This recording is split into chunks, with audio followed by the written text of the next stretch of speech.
당신의 본능은 무엇입니까? 본능이라는 말을 국어사전에 찾아보면 어떤 생물 조직체가 선천적으로 하게 되어 있는 동작이나 운동, 어떤 생물체가 태어난 후에 경험이나 교육에 의하지 않고 선천적으로 가지고 있는 억누를 수 없는 감정이나 충동이라고 되어 있습니다. 말이 어렵죠. 쉽게 말하면 본능이란 누구에게 배워서 하는 게 아니라 태어날 때부터 자동적으로 자신도 모르게 주어져 있는 감정이나 동작이라고 할 수 있겠습니다. 예를 들면 가르쳐준 적도 없는데 가르쳐주지도 않았는데 아기가 엄마의 젖을 빠는 거. 아기가 엄마 젖을 빨아라 알려준 게 아니라 지가 엄마 품에 안기면 자동적으로 입술이 막 그렇게 막 돌아가죠. 병아리가 달걀 껍질을 깨고 나오는 것, 그것도 누가 알려준 것이 아니라 본능적으로 깨고 나옵니다. 우리 교회에 살고 있는 소망이라는 고양이도 아주 본능에 충실합니다. 소망이가 크게 울 때는 배가 고플 때, 저는 소망이에게 너는 배고플 때마다 크게 울부짖어라. 그럼 내가 너에게 밥을 주리라. 그렇게 가르친 적이 한 번도 없어요. 그냥 지가 배가 고프면 얼마나 크게 부르짖는지 여러분들은 못 들어보셨을까요? 밤중에도요, 배가 고프면 얼마나 크게 부르짖는지 저 계단이 막 울릴 정도로 와우! 와우! 막 이렇게 하죠. 젖 먹던 힘까지 다해서 울부짖는 것을 볼 수가 있습니다.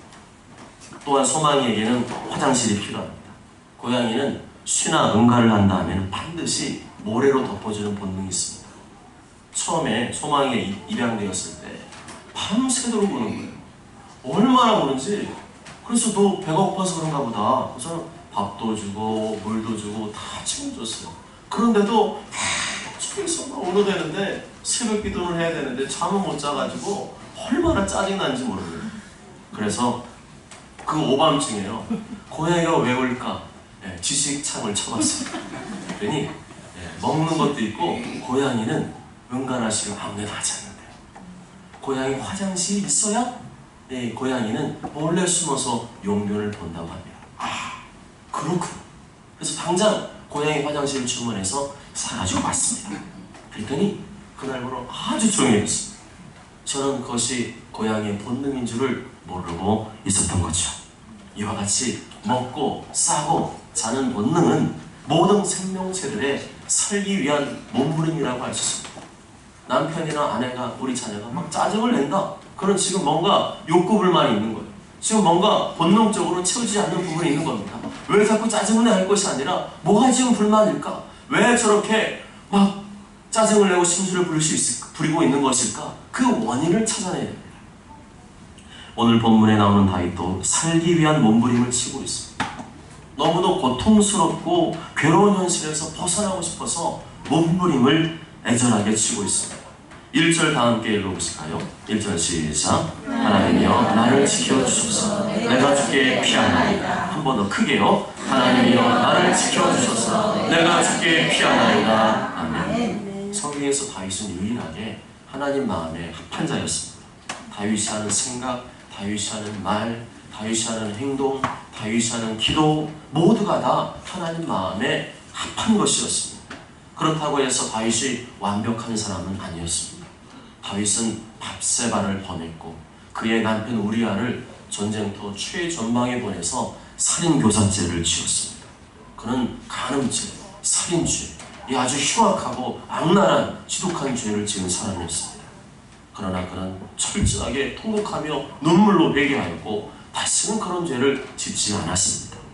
다윗은 이러한 특정한 사건을 제외하고는 그의 삶 전체는 하나님을 기쁘시게 하는 삶이었고 하나님 마음에 딱 맞는 삶을 살았습니다.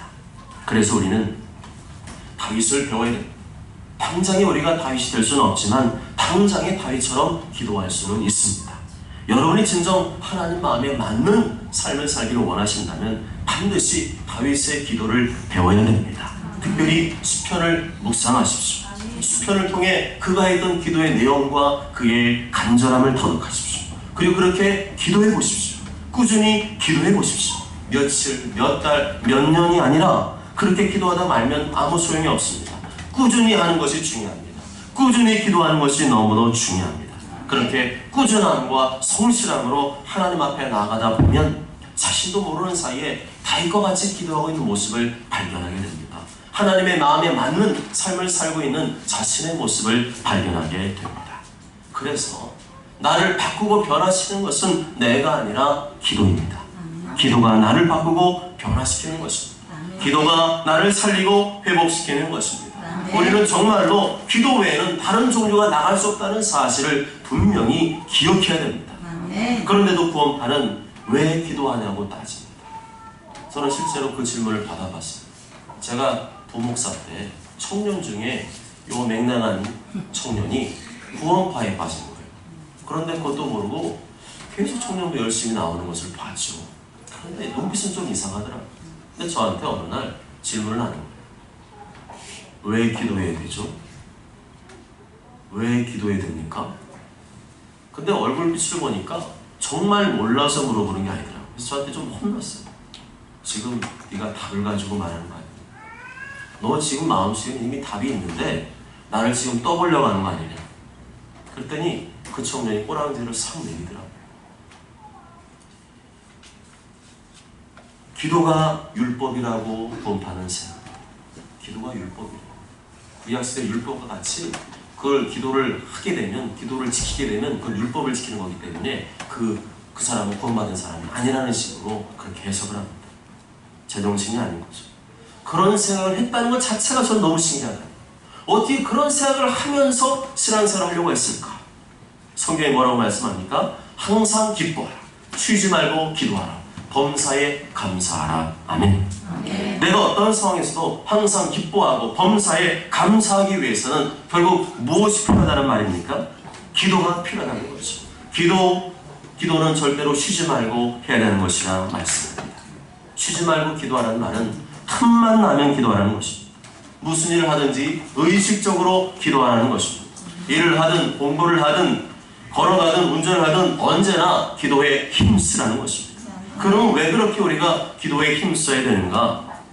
기도할 때 성령님이 임하시고, 기도할 때 성령님이 임하시고, 아멘. 성령님이 임하셔야 기쁨이 생기는 것이고, 성령님이 임하셔야 감사의 마음이 생기는 것입니다. 아멘. 우리 교회는 현재 50일의 기적 특별 기도회를 진행하는 가운데 있습니다. 그냥 개인적으로 알아서 하는 기도회가 아니라 교회 공동체 전체가 50일의 기적 특별 기도회에 동참하고 있습니다. 저는 8시가 되면 매일 모여서 찬양하고 말씀을 듣고 뜨겁게 기도하고 있습니다. 오순절에 성령 강림하심이 이 시대에 재현되기를 기도하고 있습니다. 그것이 어려운 분들은 인터넷 생방송을 통해서 참여할 수도 있습니다. 대단한 일이죠. 요즘같이 바쁜 시대에 만사를 제쳐놓고 어떤 분들은 저녁을 굶어가면서도 그 50일의 기적 특별 기도에 참여하고 있습니다.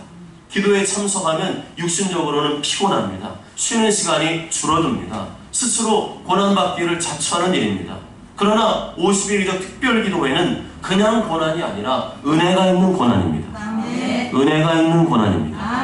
은혜가 없는 고난은 그냥 힘들어요, 괴로워요. 그렇지만 은혜가 있는 고난은 육체는 피곤하고 힘들어도 내 영혼은 기쁘고 즐겁고 쉼바람이 나게 되는 줄 믿습니다.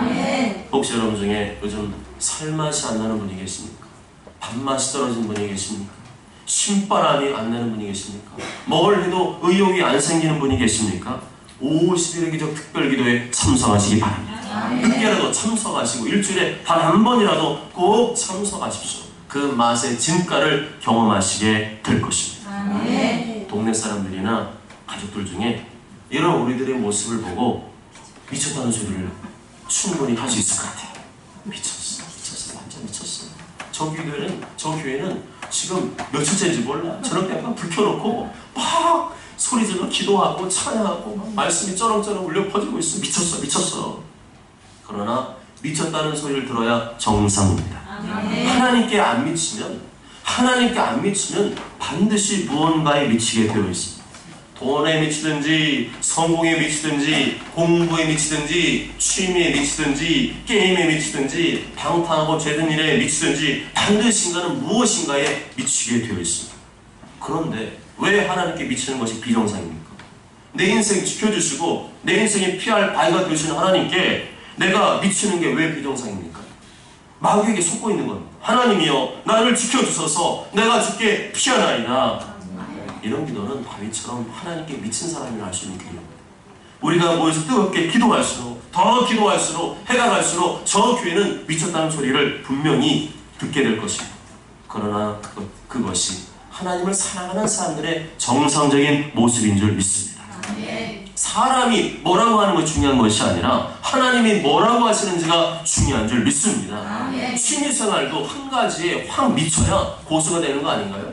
취미생활도 그냥 썰렁썰렁하면 취미생활 합니까? 그렇게 취미생활 하는 사람은 없어요. 뭔가 목표가 있습니다. 뭔가 고지를 점령하려고 합니다. 등산 많이 하는 분들도 목표가 있어요. 우리나라 100대 명산, 근데 그거를 내가 반드시 등반하리라, 그런 목표가 있는 것처럼, 또 당구장, 1층에 당구장이 있지만 당구를 치는 분들도 그냥 취미로 치는 게 아닙니다. 점점 더 100, 200, 300 자기의 실력 레벨이 올라가기를 바라는 마음으로 당구를 열심히 치고 있는 거예요. 다 고수가 되려고 거기에 다 빠져 있습니다. 어제 종합운동장 축구장에서 오전에 비가 억수가 엄청나게 막 쏟아 부었어요. 그런데 제가 그 앞을 지나가다가 깜짝 놀랐어요. 차들이 축구장 옆에 막 줄을 서 있는 거예요. 주차를 쫙 해놓은 거예요. 봤더니 그 축구장에서 비 맞고 축구하고 있는 거예요. 제가 볼 때는 미친 사람들이지만 축구에 미친 사람들에게는 그게 로망이에요. 와, 나도 우리 마누라의 품을 벗어나서 마음껏 나도 그 축구장에서 비 맞아도 뛰고 싶다. 그 사람들에게는 칭찬받을 만한 일이고 지극히 정상적인 일이에요. 하물며 가장 존귀하시고 위대하신 하나님을 섬기는 자들이 하나님께 미쳐야 정상 아닙니까? 다른 사람 뭐라 하든지 하나님께서 칭찬해 주신 일을 하는 사람들이 그리스도인 아닙니까? 나의 죄를 대신하여 십자가에 못 박혀 죽으신 예수님, 나를 천국으로 인도하시려고 대신 십자가에 피 흘려 죽으신 예수님, 내가 진심으로 믿는다면 그분께 제일 많이 미쳐야 되는 거 아닙니까? 아멘. 아멘. 예수님께 미치시기 바랍니다. 아멘. 예수님께 미치시기 바랍니다. 아멘. 예수님께 미치면 미칠수록 성령님이 강하게 임하신 줄 믿습니다. 아멘. 평안해집니다. 질병이 떠나갑니다. 가난이 떠나갑니다. 아멘. 사탄 마귀가 떠나갑니다. 아멘. 예수님께 미치면 미치광이가 되는 것이 아니라 더 정직하고 더 훌륭하고 더 멋진 사람이 되는 줄 믿습니다. 아멘. 사람에 매이면 못합니다. 세상에 매이면 못합니다. 욕심에 매이면 못합니다. 아무것도 매이지 말고 하나님께 매이시기 바랍니다. 아멘. 하나님께 매인 사람, 하나님께 미친 사람을 하나님께서 책임져 주시고 다윗처럼 존귀하게 사용해 주시는 줄 믿습니다. 아멘. 다윗은 이렇게 늘 부르시며 영혼의 본능을 깨우며 하나님을 찾았지만 하나님께서 언제나 평탄하고 순조로운 길로 인도하신 것은 아닙니다. 그에게도 어려움이 있었습니다. 다윗은 죽을 뻔한 위기를 수도 없이 넘겼습니다. 자신은 아무런 잘못도 하지 않았는데 사울 왕의 지독한 시기심 때문에 오랜 기간을 방황하며 쫓기는 신세가 되었습니다. 심지어는 적군의 한복판에 들어가서, 지금으로 치면 북한 땅 휴전선 넘어 들어가서 침을 질질 흘리면서 미친 척 하려고 했습니다. 미척을 하며 살았습니다. 그럼에도 그는 하나님을 사랑하고 신뢰했습니다. 2절 다 함께 읽을까요? 2절 시작. 내가 여호와께 아뢰되 주는 나의 주님이시오니 주 앞에는 나의 목욕과 하시나이다. 하나님께서는 일부러 우리에게 고통과 어려움을 허락하실 때가 있습니다. 내가 잘못하고 죄지어서 당하는 고통도 있고 다윗과 같이 아무런 잘못도 없는데 신앙적인 이유로 시기와 질투심으로 공연한 오해로 말미암아 어려움을 당할 때가 있습니다. 하나님은 그러한 고통과 어려움 중에서도 하나님을 기쁘시게 하기를 원합니다.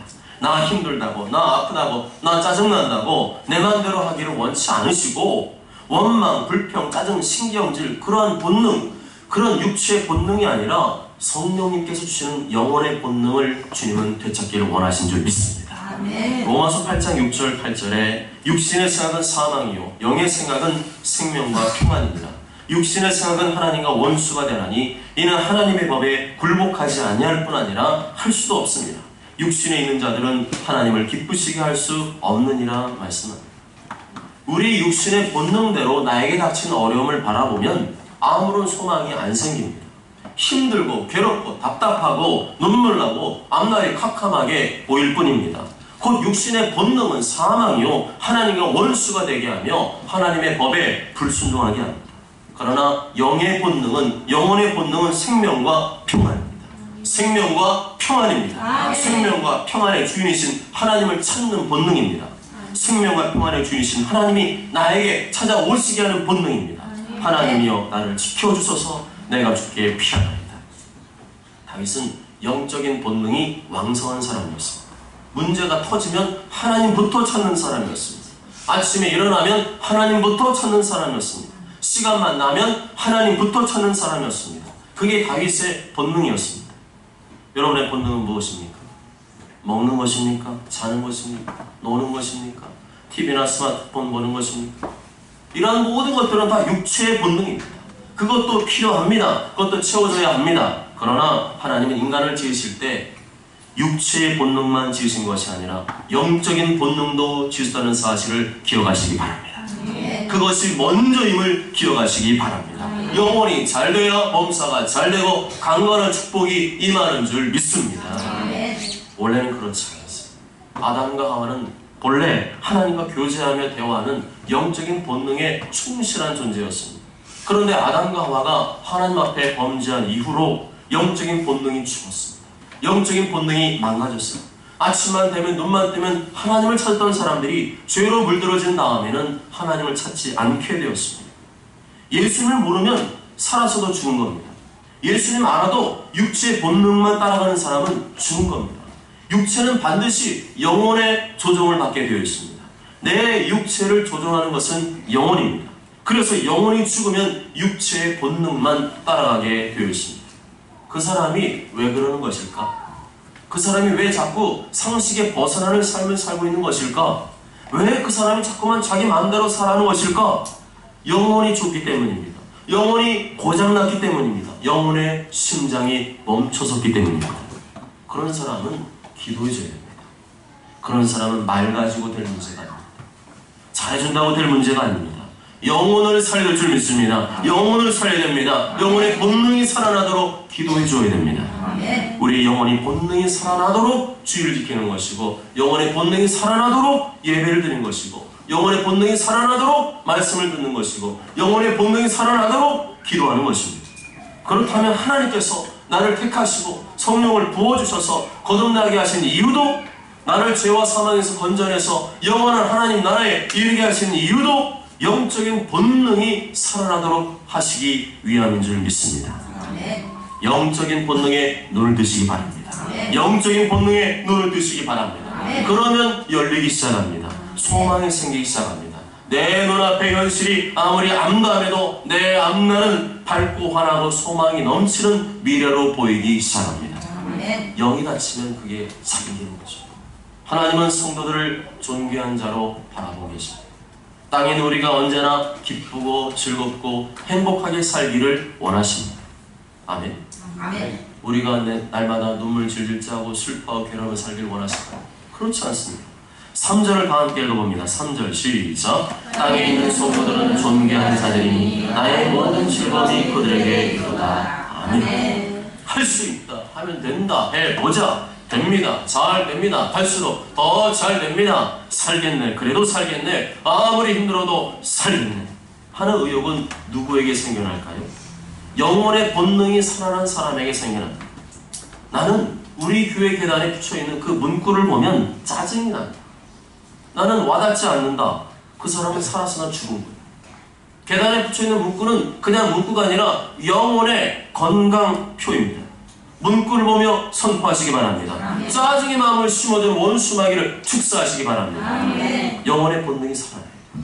영혼의 본능이 살아나야 됩니다. 아멘. 영혼의 본능이 살아나야 현재의 상황을 믿음으로 해석하는 능력이 생겨납니다.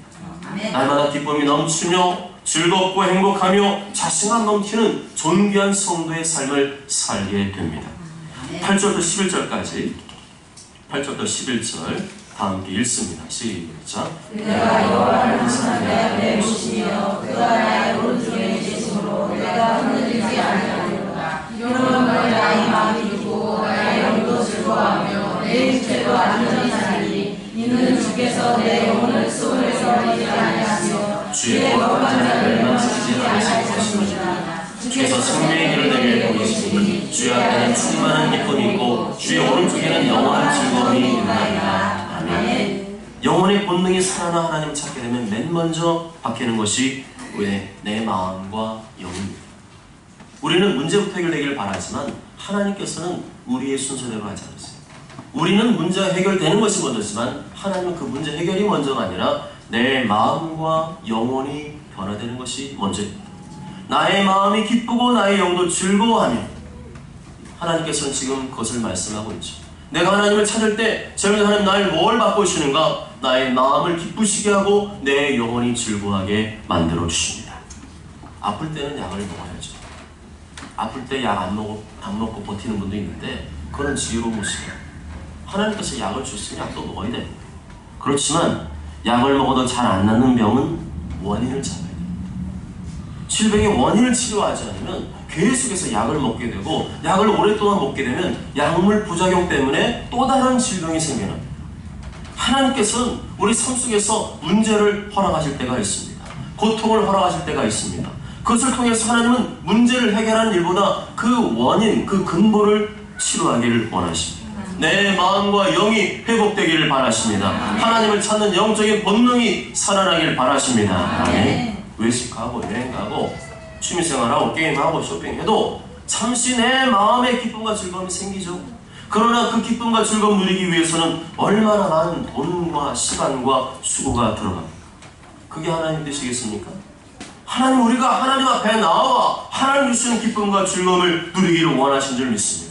하나님 자체가 충만한 기쁨이시고 하나님 자체가 영원한 즐거움이신 줄 믿습니다.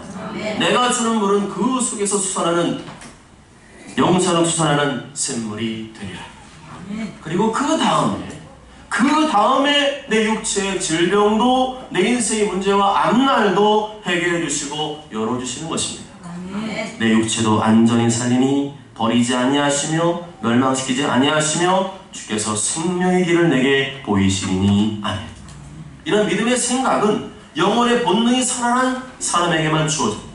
그래서 내 영혼의 본능을 일깨우는 것이 우선이고 내 영혼의 본능이 살아나도록 기도하는 것이 우선입니다. 그래서 특별히 50의 기적 특별기도에 참여하라고 제가 강권해 드리는 겁니다.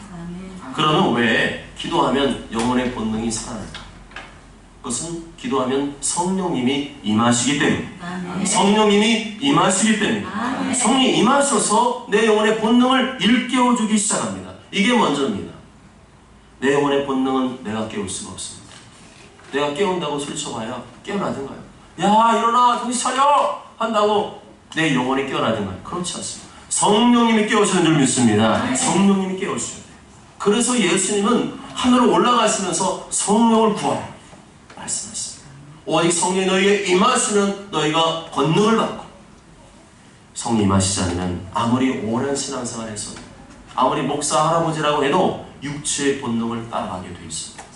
나는 자꾸만 육체의 본능을 따라하게 된다. 이 말은 내 영적인 본능이 약해지거나 죽어 있다는 겁니다. 깨워야 됩니다. 살려야 됩니다. 내 영혼을 살리는 방법, 말씀과 기도로만 살신 줄 믿습니다. 기도할 때 하나님이 열리고 성령이 임하셔서 내 영혼의 본능을 일깨우신 줄 믿습니다. 그러면 성령님은 기도로만 나를 깨우실까? 그렇지 않습니다. 말씀을 통해서도 깨우십니다.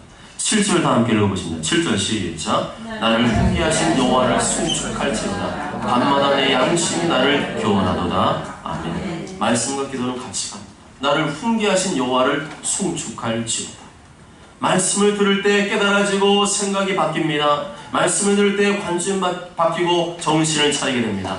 말씀을 멀리하고 안 듣게 되면 기도하고 싶은 마음도 사라지고 영적인 본능이 죽게 됩니다. 말씀은 달콤한 속삭임이 아닙니다. 때로는 나를 찌릅니다.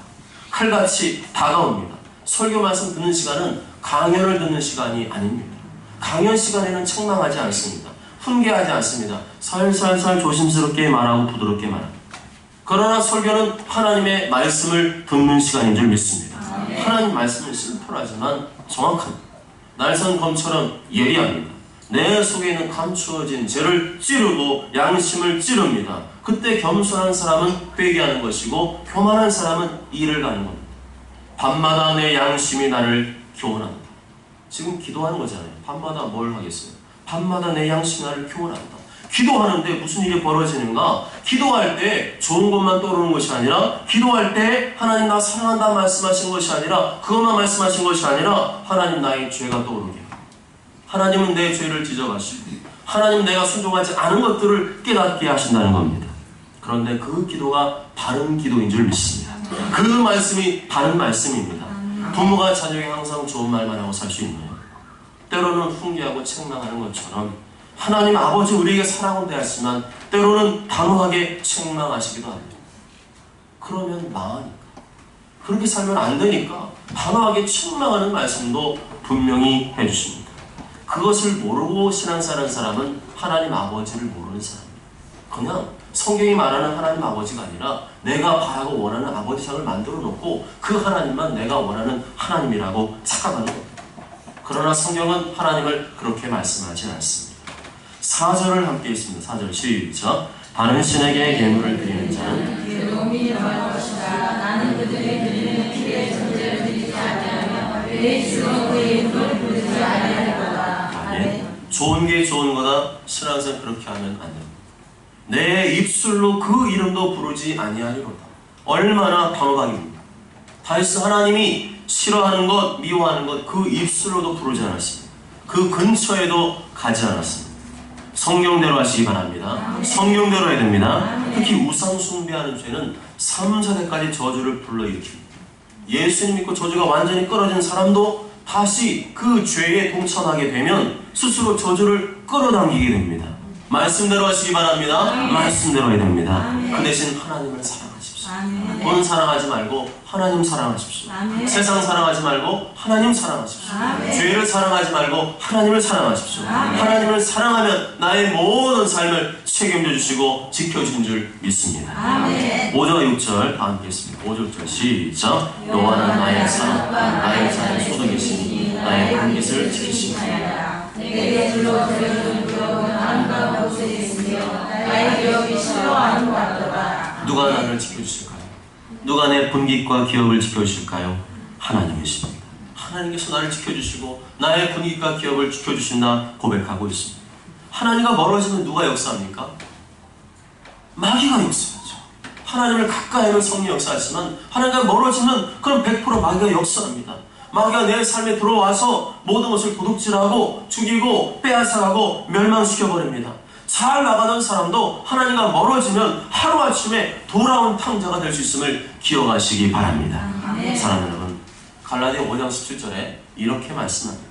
육체의 소욕은 성령을 거스르고 성령은 육체를 거스르나니 이 둘이 서로 대적함으로 너희가 원하는 것을 하지 못하게 하려 함이니라. 육체의 본능을 죽이시고 영혼의 본능을 일깨우시기 바랍니다. 영혼의 본능을 살리시기 바랍니다. 말씀과 기도할 때 성령이 임하시고 내 영혼의 본능을 살아나게 하는 줄 믿습니다.